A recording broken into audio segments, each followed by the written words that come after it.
Assalamu alaikum. Happy Monday morning. Peace be unto you. You're tuned into Sajdah's Monday morning motivation, and I'm your host, Sajdah Wendy Muhammad. So grab you a cup of coffee, some tea, some water. Step back. If you're driving, just settle in, chill in, and let's talk about some things to focus our minds on as we start this week. All right, we'll see you in a few. I'm going to give the algorithm time to let us get in here, and I'm going to show a few commercials. So I say I'll be back in about 3 minutes. All right.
O Allah, guide me among those whom Thou hast guided the right, and preserve me among those whom Thou hast preserved, and befriend me among those whom Thou hast befriended.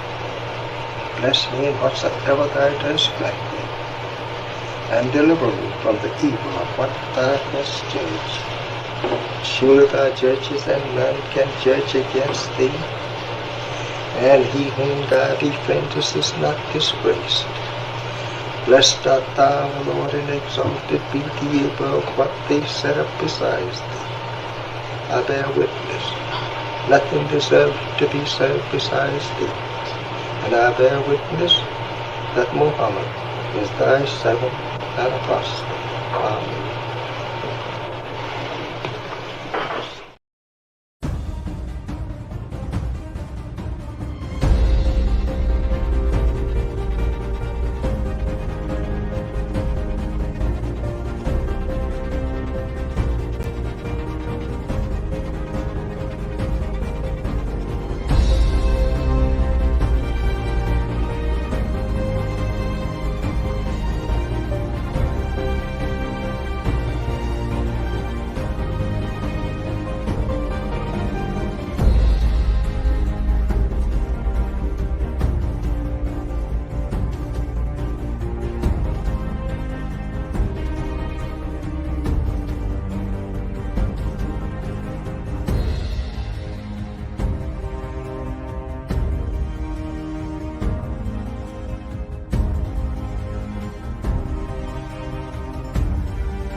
Assalamu alaikum, family. Welcome to Sajdah's Monday morning motivation. And I hope you all had a great weekend and you're getting ready to start your week off right. Um, we are facing directly into the east as the sun rises this morning and absorbing this beautiful, beautiful energy from the sun. Um, Sun is one of my favorite things in the world. It gives you so much energy and so much light. Gives a lot of heat too, but it's a true blessing. Sun is a blessing. I hope you all saw the commercial for the Honorable Elijah Muhammad House Museum. Um, I want to talk about two things this morning. Um, One, I want to talk about what happens mentally when you're navigating a goal that's long term or a project that's um, that's long term. And then I want to also talk about what happened. I'm going to start with this first. I was looking through the headlines and I was thinking maybe we'll do a headline show today. You know how every once in a while I come out here and I just say, well, let's see what's in the headlines and let's talk about it. And as I was thinking about us and it's Monday morning and moving forward. And all I saw in the headlines was death. And I said, this is what we're feeding on. This is why we're struggling to meet our goals. This is why we're struggling to manifest. I don't care who you are. This death, this rider of death that the media even is now mirroring is incredible. It's either how many people got shot, it's either how many people died in this storm? How many people died in the heat? How many people are about to die and who didn't die but could have died? And who's going to be next? It's just death, death, and more death. And it makes sense why a lot of us are losing hope, why it becomes so difficult to say be, and it is, because while your mind may be saying be and it is, be and it is, be and it is, you got this media, this other thing over here just going, nope, death is riding your back. You're getting old, you're getting fat, uh, you're sick, do you got this symptom, this is about to kill you, this food is bad. It's just death, death, and more death. And I said, for one, we have to all take a break from the media. But but I think understanding and having an awareness of the fact that this death is riding our backs and the media is portraying that day in and day out or trying to kill us day in and day out. I think the awareness of it will help us to survive and thrive. What do I mean by that? You see it, you know it, you see it's in the headlines, it's everywhere, it's just looming, it's threatening. And I started thinking about ourselves, our bodies, and our life. And I just want to say to you, nothing is more important than you. Even though it may feel like it, none of that out here, none of these people that's inventing all this stuff, they can't make another you. So it's going to be critically important that we start incorporating life giving practices into our daily lives. How do we eat? How do we think? See, I keep trying to tell y'all it's a science to all of this. Can't just do it your own way because these people are using science to inject death. This is why we can't manifest, why we can't meet our goals, why we meet it and we don't still don't feel good. It becomes difficult for us to celebrate because they want to, everything is marching towards taking away life. And it's not just for black people, although for black people I think it happens more. It's it's in general, it's propaganda, but people who have access to a different mindset, who have access to a different way of living, um, see times, even when they appear to be bad based on what's in the media or people dying, as opportunity. They're they're watching television looking for opportunity. They're sitting out in the sun looking. They're driving down the street looking for opportunity. If they're not looking for it, they know they're going to an opportunity. They keep the energy open that an opportunity is coming and something new is always coming and something more is happening for us.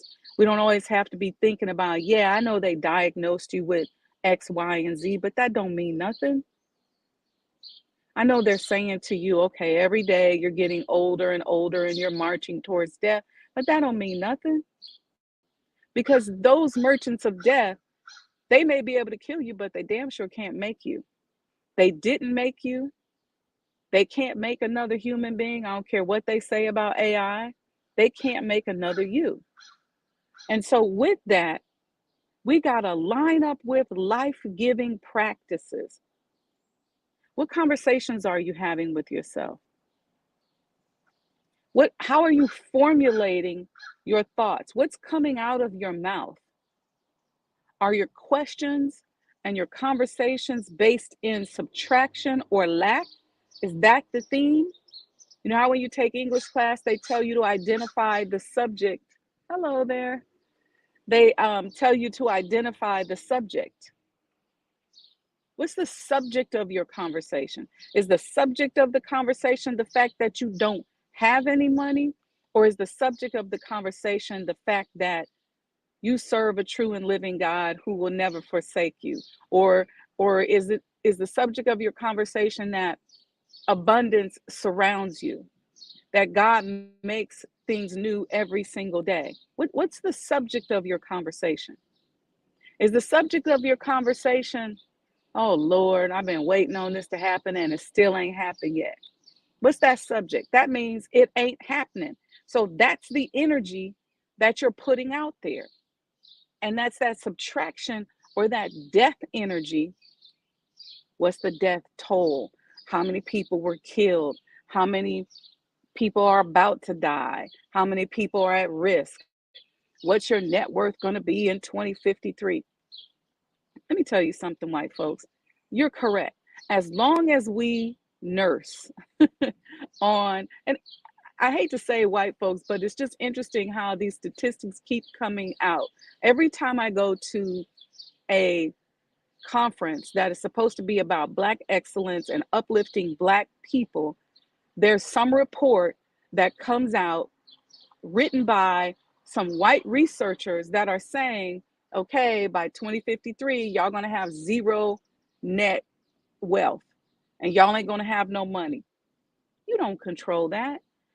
You control that as long as we are nursing on the behaviors that are placed out here. And as long as practices rule our lives, whether we're poor Blacks, poor Hispanics, poor whites, if those ways of living rule our lives, then yes, we're going to walk right into your statistic. But you're not God. You don't make us. You damn sure done broke us, but you definitely can't make us. And if we focus our minds, just a little tweak in our thinking, we can defy your algorithm and anybody else's algorithm. I'm certain that we can do it. I think I got a shadow on my face, but I don't know where to be to do anything about it. But give me a thumbs up if it's okay. Y'all quiet in the chat today. It's all about how we live our lives. And I want us to start this week and focus on the conversations we have with ourselves, the questions we pose to ourselves, the prayers and the questions we're posing to God or our higher being, how we're flowing, What are we saying? There's a science to this. There's a certain thing out here called metaphysics. There's physics. And if you've taken any of those classes, you understand how energy works. And remember, thoughts are spiritual energy. The question becomes, what are we thinking? What are our thoughts? Where are we going? Is it woe is me? And even if you're over here consciously going, no, I'm abundant. God has never forsaken me. I'm the best of the best. I'm going to do better in life, blah, blah, blah, blah, blah. If you're continuing to do that over here, but then you're nursing on death, you watch movies all day long that propel and show death. You watch shows that are all degrading the human life form. You you watch the news, and in the news it's just story after story after story after story. Death, death, death, and more death. You're counterbalancing the hard work you're over here doing. And I got so much I want to say. I may not be making a lot of sense right now, but flow with me and it'll happen. It'll come. Um, what are our practices? And if you guys remember from manifestation class, you remember when we went over our thoughts and the spiritual energy of our thoughts? What are our conversations saying to us? Do we live a life of subtraction or do we live a life of multiplication and addition? Are we always walking around afraid, worried that somebody's going to get us, something's going to happen to, or are we careful, right, with our boundaries? Are we mindful of our boundaries? No, I wouldn't say careful. Mindful.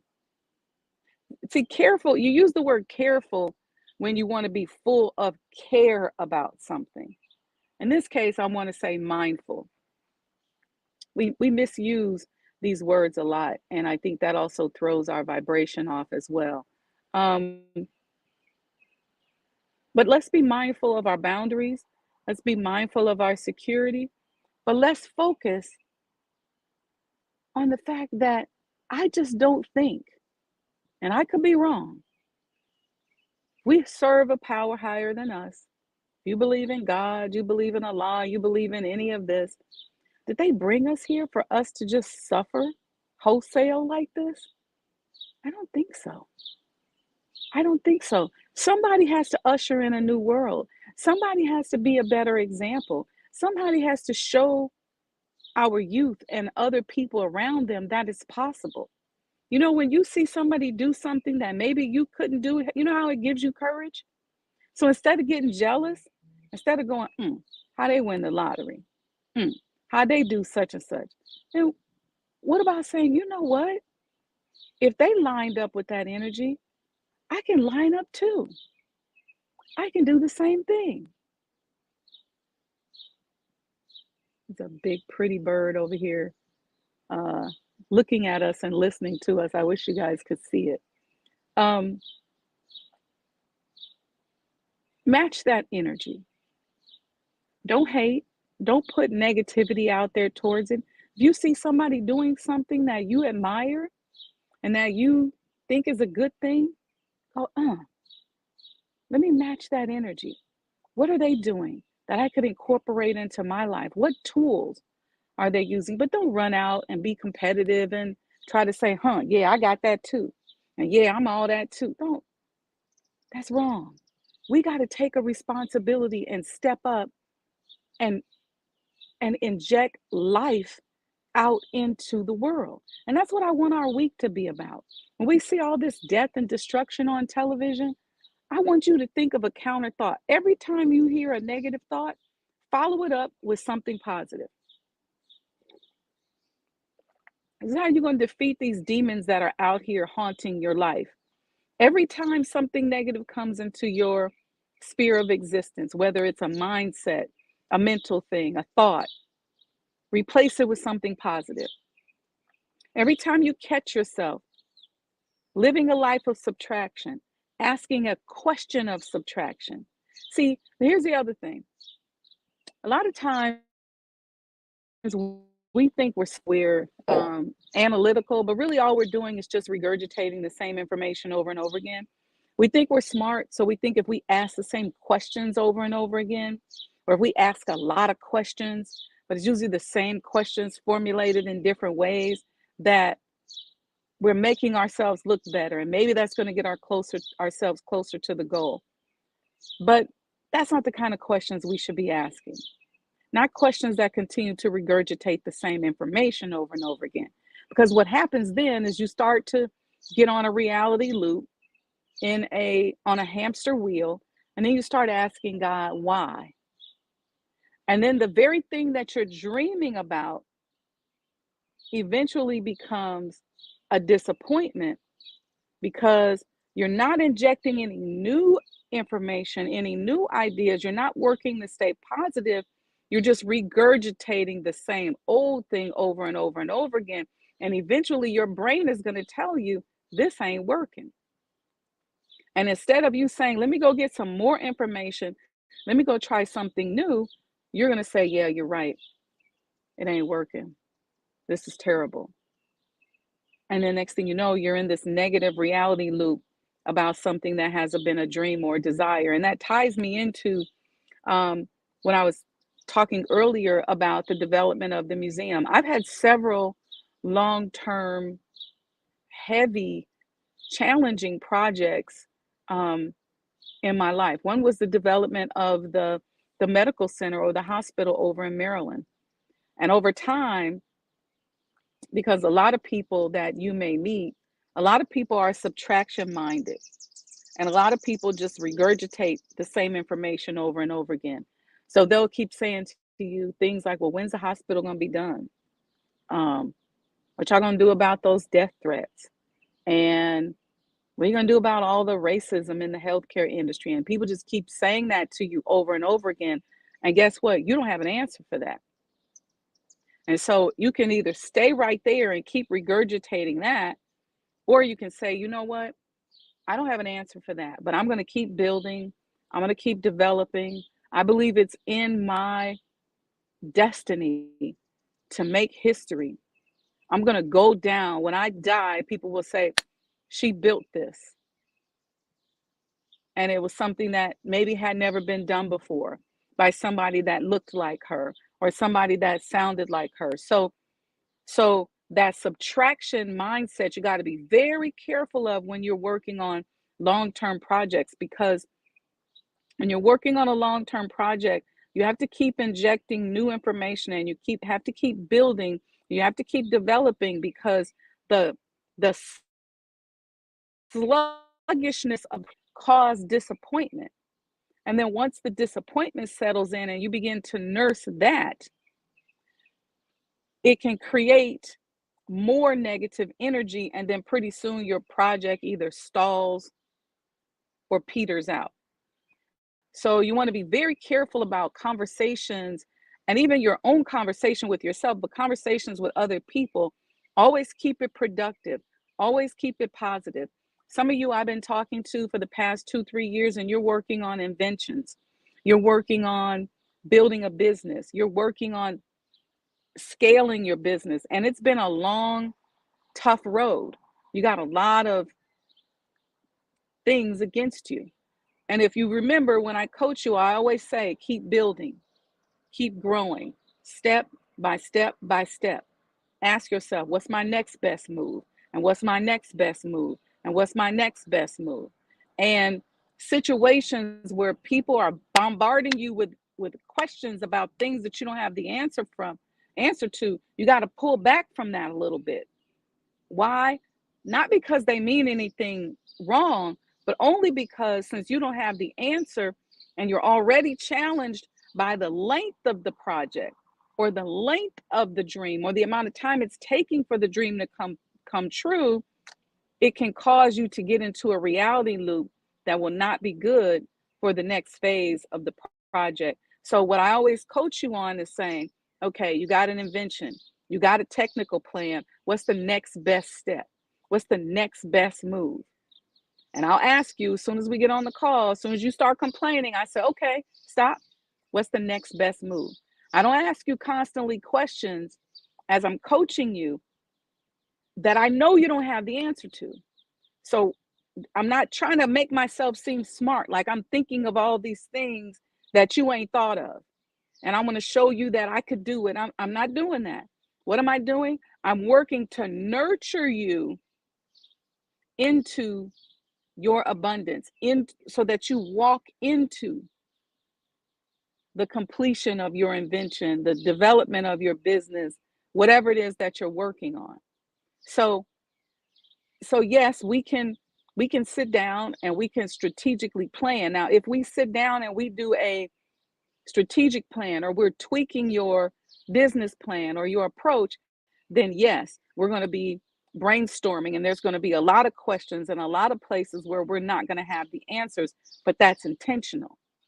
But I'm not going to, when you get on the call with me, start bombarding you with that stuff. I'm first going to work on your mind, your brain, so that I can make sure that you're in a nurturing, positive life of addition, life space, and not a life of subtraction. Okay, y'all, I want to acknowledge some of y'all in the chat because y'all are blessing me this morning. We got a new subscription, Sister Carolyn. She has become a YouTube member. Sister Monica saying nursing on disappointment and the negative impact was a whole word. That's right. We tend to nurse the disappointment. And I'm gonna tell you something else we do, Sister Monica. We make a God out of our disappointments. What do I mean by that? It gets all of our attention. Everybody we talk to, we're talking about it. Every time somebody picks up the phone with us, we're regurgitating that over and over again. Anything you constantly talking about over and over again is becoming a deity almost in your life. So not only do we nurse it, not only do we give it life by focusing on it, but a lot of us worship our problems. And that we want to pull ourselves away from this week. It's so easy to do when we see all of this death and destruction constantly on the news and on the television. We want to pull away from that. Every time you find yourself thinking negatively, every time you find yourself saying something or asking a question, even if you ask it in a very sweet way, well, oh my God, why isn't this happening? But, what's the subject of that sentence? See, physics and energy only knows the subject of the sentence. It doesn't know your words. So what's the subject of that sentence? Why, oh my God, why hasn't this invention, why hasn't my patent been approved? What's the subject? It hasn't been approved. Let's try this. What's my next step towards the approval of my patent? What's the subject of that sentence? Next step, next best step. That's the subject. Or here's what I'm going to do as soon as the project gets approved.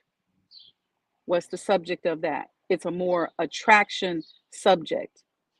Let me know if this makes sense to you all.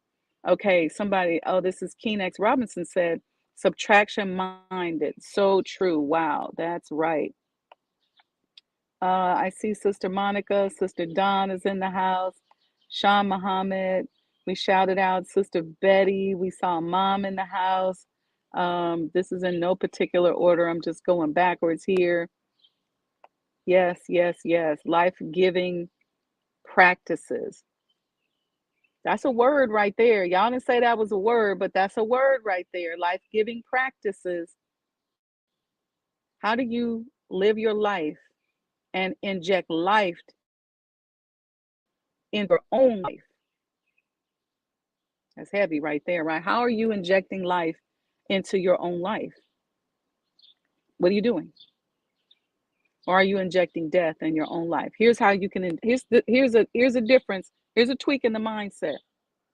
Man, I ain't going down there. These people ain't killing me today. Ooh, what's the subject? Killing you today. What about, you know what? Attending that event is not going to be life-giving to me because there's a lot of stuff, there's a lot of negativity around there that is not of service to me. What can I do today? Even though I know all my friends are going down there, what can I do today that'll be life-giving? You just want to tweak it, tweak the conversation. Just tweak it. See, that when you come from a fear base, man, I wish somebody would try to hurt me today because I got one for them. What is the subject of that sentence? Hurt me today. So that's the vibration that you're putting out, and that's what's going to come back to you. Why not? I love my life. So I'm going to create some boundaries that protect my life and protect my healing. Y'all see the difference? Okay, we see Troy Scott, and I told you all that Nubia Latifa gave us a super sticker. Don't forget, give us a love offering if you love anything about these talks that we're doing. Give a love offering. Okay, just go to Cash App, Sajda Enterprises, um, and whatever you have, whatever you can spare. I want us to get in the habit of giving to this network because I'm working on building something, family, and it's going to take you all who are benefiting from it to support the building of it. All right, so just go to Cash App, Sajda Enterprises, give a love offering, or you can do a super chat um, right at the bottom right here, and just give a couple dollars there as well. All right, I'm looking at the time because my battery is low. I know I didn't charge today. Um, what I may do if we run out, I may go over on Instagram and continue and go live. We'll see. We'll see how we're feeling. If you guys are still feeling this subject, give me some feedback in the chat. I'd love to hear it from you guys because this just came to me this morning. I just said, man, all this death. This is what's causing people to live of restriction. This is what's causing people to live a life of subtraction. This is what's causing people to ignore their own life and the value of their own life. There's nothing more valuable than you. It's so valuable that nobody else can make another you.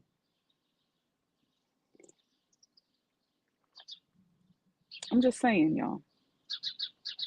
I'm just saying. Give me some feedback in the chat. Let me know what you think. Um, but that came to me this morning. Like, my gosh, how how much more death can we take? And is the agenda to really kill us all here mentally? And once you kill us mentally, then the body's going to follow. It's just a matter of time. And the bad thing about that, let me tell you what's so ugly about that. When the propaganda out here in the world begins to kill us mentally, you know what happens? Then slowly but surely, little by little, our body starts to degrade and disintegrate. And it's like we begin to die this slow, early death. And I'm not talking about um, growing older or anything like that. Although I was talking to a sister the other day, and she was 81, and she said that she had just did a half marathon. So I'm not talking about that. I'm talking about um, that slow death of sickness, of depression, of not having any goals and being disappointed every time you set up a goal, of living a life of negativity, of subtraction, a life of fear, running from death all the time, running from something, always feeling like something's always after you. That's a slow death. That is not life, and it's not positive. So, what I want us to do this week, this is going to be our theme, okay? We're going to live a life of addition and multiplication, and we're going to start right here. Every time we hear something negative, every time we catch ourselves with a negative or a subtraction thought, we're going to replace it with an addition thought, with a positive thought. And I want you to really work on this. This is a real serious homework assignment because some of us think we're so smart, and we think that by coming up with a bunch of data or asking a bunch of questions that we don't have an answer to, that we're actually motivating ourselves when in fact we really are not. You ask those questions, but it's all about how you ask questions. And so it's a big homework. Whenever you ask a question, whenever you make a statement, I want you to ask yourself, just like you did in grammar school when they ask you, what's the subject of the sentence? I want you to ask yourself, what is the subject of that sentence? What is the subject of that thought? That's what I want us to ask ourselves. What's the subject of the sentence and what's the subject of the thought? This is a necessary conversation. It counters a lot of negativity we get in the media today. Yeah, because it's just death. I pulled up, just Google headline news, and 10 subjects came up, and they were all about death. All about death. And I was like, oh, this is horrible. Just horrible. So I'm gonna go jump on Instagram and go live because I can do that from my phone. My iPad is about to die. And we're gonna come back. We're gonna talk about some projects and things like that and what we got coming up this week on the Sajdah Wendy Muhammad YouTube channel. Okay, y'all. So join me over on Facebook in a few minutes. But we're gonna close this out so we don't lose this recording. All right. Peace and blessings. Be right back.